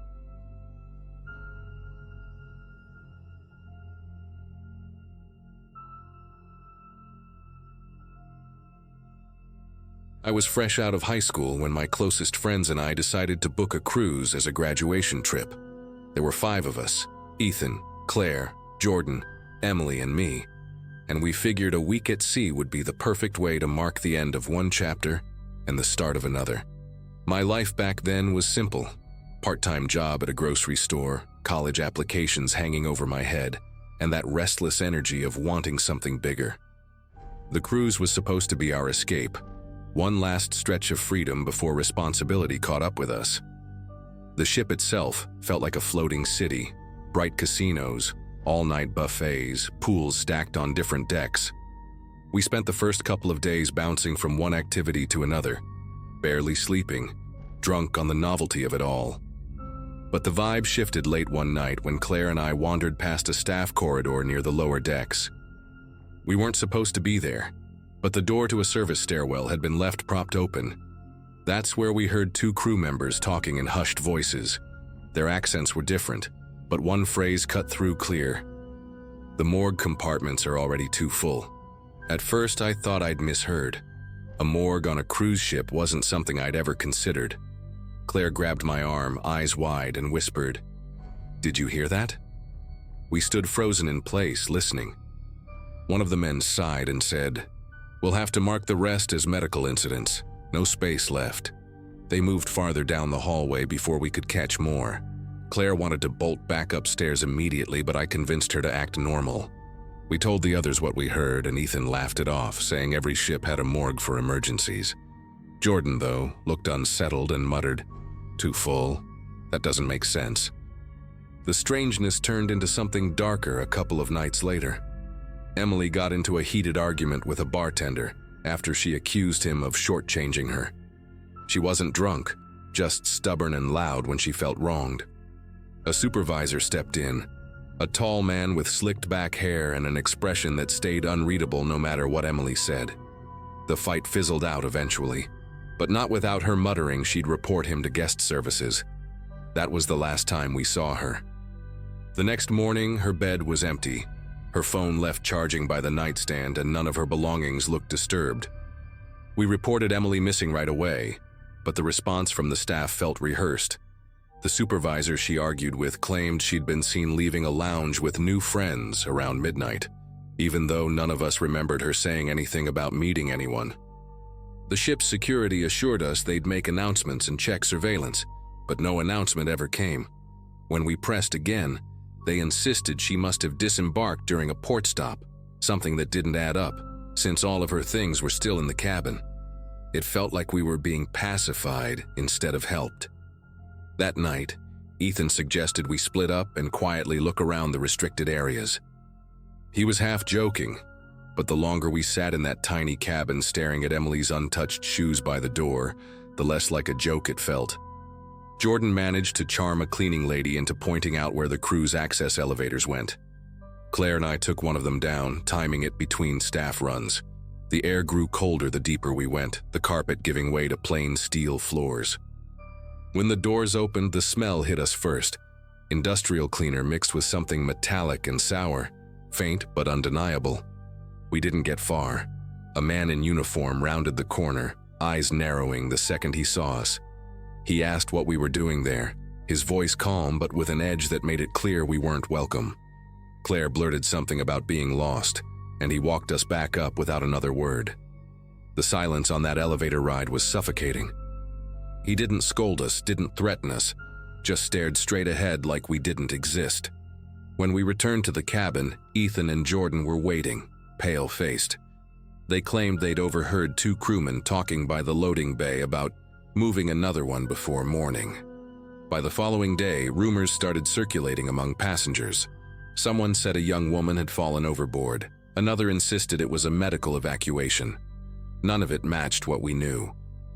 When we asked security again about Emily, they repeated the same vague line about her choosing to leave. Jordan lost his temper and shouted at them, only to be threatened with confinement for disrupting order. That's when it clicked for all of us. Emily wasn't coming back, and whatever was happening below deck was being carefully hidden behind official-sounding excuses. Ethan insisted we had to get proof, even if it meant risking being caught again. That night, we waited until the hallways were quiet and slipped back toward the service elevators. Jordan had swiped a room key left unattended on a cart, which surprisingly worked on the lower levels. We kept our phones ready, flashlights off, hearts pounding so hard I could feel mine in my ears. The air down there wasn't just cold, it felt heavy, the kind of atmosphere where every sound echoes too loudly. Behind one locked door, faint humming of machinery mixed with what sounded like refrigeration units. When we reached the end of a narrow corridor, we saw a metal door slightly ajar. Ethan nudged it open just enough for us to peek inside. Stainless steel drawers lined the walls, and in the dim light we caught the unmistakable sight of toe tags. There were more than I could count in those few seconds. Claire let out a gasp that she couldn't stifle, and the door slammed shut with a force that rattled the frame. A shadow moved in the reflection of the steel. Someone had been inside. Without saying a word, we bolted back to the elevator, praying the stolen key still worked. It did, but just barely. The next morning, security knocked on our cabin door. They claimed an incident report had been filed against us for trespassing in restricted areas. We played dumb, insisting we'd been in the casino all night, but the officer's eyes lingered on each of us long enough to make it clear we were being watched. The rest of the cruise blurred into paranoia. We stuck together constantly, avoided staff, and barely spoke above a whisper in case someone was listening. Emily's name never appeared in the daily bulletins. It was as if she'd been erased. When the ship finally docked, we packed up and walked off without looking back. No one contacted us, no investigation followed, and her disappearance was eventually dismissed as a runaway case. Even now, years later, the sound of those crew members whispering about compartments too full hasn't left me. I can still see Emily's phone, screen glowing with a half-written message she never sent. We told her parents everything, but without proof, it sounded like wild paranoia. And maybe that's what the ship counts on, that people like us go home, too scared and powerless to fight back.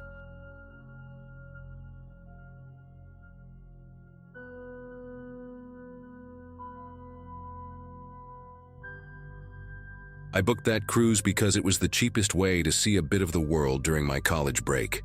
The ship wasn't fancy by any means. Paint chipped in a few places, corridors narrow enough that two people had to shuffle sideways to pass each other, but I figured it didn't matter. My cabin was small, with a single bed pressed against the wall, a desk with a loose drawer that squeaked when I opened it, and a porthole that looked out onto nothing but endless gray water. It wasn't glamorous, but for someone traveling alone on a tight budget, it felt like enough. I spent the first day exploring, eating at the buffet, and reminding myself this was supposed to be relaxing. On the second night, I returned to my cabin after dinner and noticed a small folded piece of paper lying just inside the door. At first, I thought maybe housekeeping had left a note about towels or something trivial. But when I unfolded it, the words were handwritten in shaky block letters. "Don't trust the crew." That was it. No signature, no explanation, nothing else. I remember staring at it for several minutes, trying to decide whether this was some stupid prank, or if it was even meant for me. The handwriting looked rushed, like whoever wrote it was in a hurry. I didn't mention it to anyone at first. I slipped the note into my backpack and tried to brush it off, but the thought of it followed me around the ship. Every time a crew member smiled and asked how my day was, I wondered if they knew something I didn't. I tried to act normal, but I found myself scanning faces, watching body language, noticing details I would never usually notice. A man polishing glasses at the bar who never once looked up, a steward in the hallway who seemed to hover outside certain cabins for longer than necessary. It felt like I'd been pulled into some secret I wasn't supposed to know. By the next morning, another note appeared under my door. This one said, "They'll deny everything. Stay quiet." That rattled me more than I want to admit.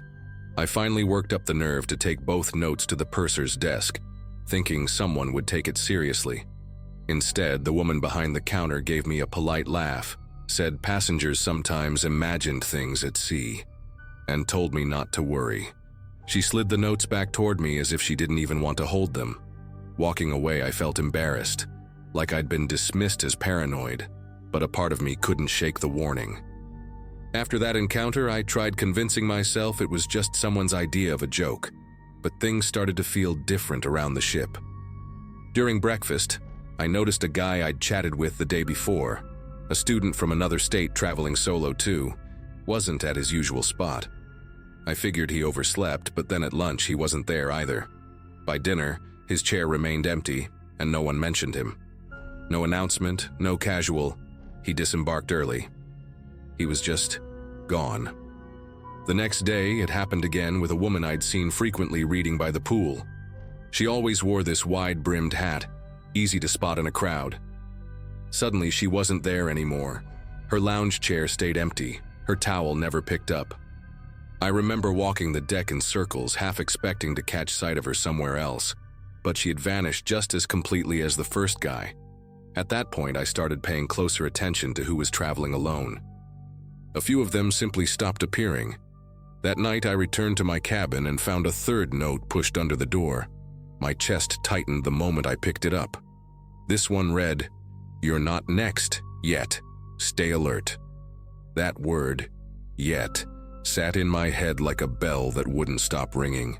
I barely slept, and every time I heard footsteps outside my door, I stared at the crack of light under it, waiting to see if another shadow paused there too long. The hum of the engines that once felt comforting now sounded like a warning, constant and heavy. I tried reporting it again, this time to a different officer at the reception desk, but he just brushed it off as seasickness messing with my head. "People get restless out here," he said, practically ushering me away. I walked off, clutching the notes, feeling both foolish and terrified. If the crew wouldn't believe me, who was I supposed to trust? The ship felt huge, but suddenly it was shrinking around me. Every hallway another place someone could be waiting. Every closed door a reminder of those passengers I never saw again. By the 5th day, I stopped trying to convince myself I was imagining things. The dining hall felt emptier, though no one else seemed to acknowledge it. Families laughed, couples posed for photos, and the crew kept smiling like nothing unusual was happening. I kept scanning for familiar solo travelers and coming up short.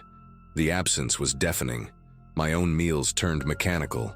I barely tasted the food, too focused on counting who was still around. Late that evening, I caught sight of 2 crew members guiding a young man I'd noticed traveling alone toward a stairwell at the far end of a corridor. He didn't look drunk, but his steps were unsteady, like he was reluctant to follow. When he glanced back, his face carried something I'll never forget, like he wanted to call out but knew it wouldn't matter. Before I could react, the crew ushered him around the corner and out of sight. That was the moment I knew the notes weren't just warnings, they were facts. I spent the rest of that night barricaded in my cabin, dragging the desk and even the chair against the door. Every creak in the hallway made me hold my breath. No new note appeared, but that almost made it worse. The silence pressed down harder than the scribbled threats ever had. I didn't sleep until the sun filtered faintly through the porthole, turning the ocean pale blue. The ship docked 2 days later, and I walked off with nothing but my backpack, barely stopping to breathe until I was on solid ground again. To this day, I don't know what happened to those missing passengers. No official report, no news stories, nothing I could find afterward. It's like they were erased. I still have the 3 notes tucked inside a notebook at home, the handwriting uneven and smudged where my fingers clutched them too tightly. Sometimes I wonder why whoever wrote them chose to warn me at all. Maybe I was just lucky. Or maybe I was one step away from being the next name nobody ever mentioned again.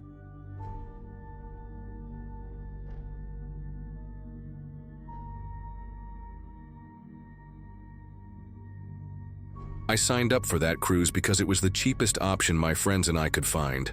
And honestly, it felt like the kind of spontaneous trip college kids are supposed to take. We weren't chasing luxury, just a chance to be out on the water, sharing a cramped cabin, splitting costs and pretending we were adults on vacation. I remember the ship looking older than I expected when we boarded.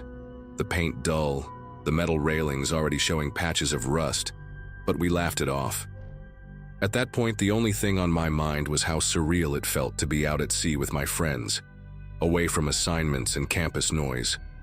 The first 2 days were uneventful, just sun, crowded buffets, and awkward conversations with strangers at shared tables. I spent most of that time with my roommate for the trip, Leah, who had this restless energy, always darting off to explore different decks, always dragging me along to see the view from up here, or what's happening down there. She kept saying it felt like something was brewing, pointing out how the sky never seemed fully clear, even when everyone else was sunbathing. I shrugged it off, assuming she was just overthinking. We were young and convinced nothing serious could touch us out there. Everything shifted on the 3rd night. Dinner had just ended when an announcement crackled over the speakers, cutting through the usual chatter. The captain's voice was steady but clipped, telling us that a storm had taken an unexpected turn. It wasn't supposed to be anywhere near our path, but now it was heading straight for us. People laughed nervously at first, but when the crew started handing out instructions with tight expressions, the tension spread fast. Leah gave me this sharp look like she'd been right all along, and for the first time, I felt the air in the ship thicken with dread. By midnight, the ship was no longer gliding, it was groaning. Each swell hit us like a giant hand shoving the entire vessel sideways. Hallways tilted, plates shattered somewhere below us, and every wall seemed to rattle in protest. The lights flickered on and off until eventually they cut out completely. Imagine hundreds of passengers stumbling in total darkness, the sound of water rushing where it shouldn't be, and the metal around you straining with every wave. I clutched the railing outside our cabin door so hard that my knuckles went numb, convinced the next crash would split the ship in half. Leah and I tried to make our way toward the stairwell, but the floor pitched so violently that we slid into the wall more than once. People were shouting in the dark, voices echoing off the narrow corridors, some calling for family members, others just screaming with each jolt. A crew member passed us with a flashlight, barking instructions that were lost under the crash of water slamming against the hull. For a moment, I could smell the seawater before I felt it. Cold, rushing under the cabin doors, spreading fast across the carpeted hallway. We finally reached a railing near one of the main decks, clutching it alongside dozens of strangers who all wore the same expression of raw fear. The ship tilted so far that the horizon outside looked vertical, a wall of water looming higher than anything I thought possible. Every impact made the metal under our feet shriek, like the vessel itself was crying out. I remember gripping Leah's arm so tight that she yelped, but neither of us dared let go. It felt like the only thing keeping us tethered to reality was that railing. The blackout stretched on, broken only by the weak glow of emergency lights that flickered sporadically, never enough to see clearly. Somewhere deeper inside, alarms wailed in uneven bursts, then cut out abruptly. I kept thinking about how no one had prepared us for this. Cruises had safety drills, sure, but nothing about standing in darkness while waves tossed the ship like a toy. Each second felt like it might be the last before something gave way, before we were all swallowed whole. Hours blurred together in that chaos. Time didn't move normally. It stretched and warped with every groan of the ship's frame. At some point, Leah whispered, "We're not making it out of this." And I couldn't bring myself to argue. I just pressed my forehead against the cold metal railing and listened to the water slam and recede, over and over like the countdown to something final. I thought about my parents, about the ridiculous decision to save money on this trip, about how no one on land even knew what we were going through in that exact moment. When the storm finally eased, it wasn't a gradual calm. It was like the sea suddenly exhaled. The violent shudders became dull tremors. The crashing turned into uneasy lapping, and for the first time in hours, silence spread across the decks.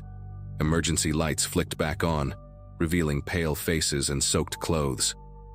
People clung to each other like survivors of a shipwreck, even though we were technically still afloat. I remember releasing the railing and being surprised my arms still worked, every muscle stiff from holding on.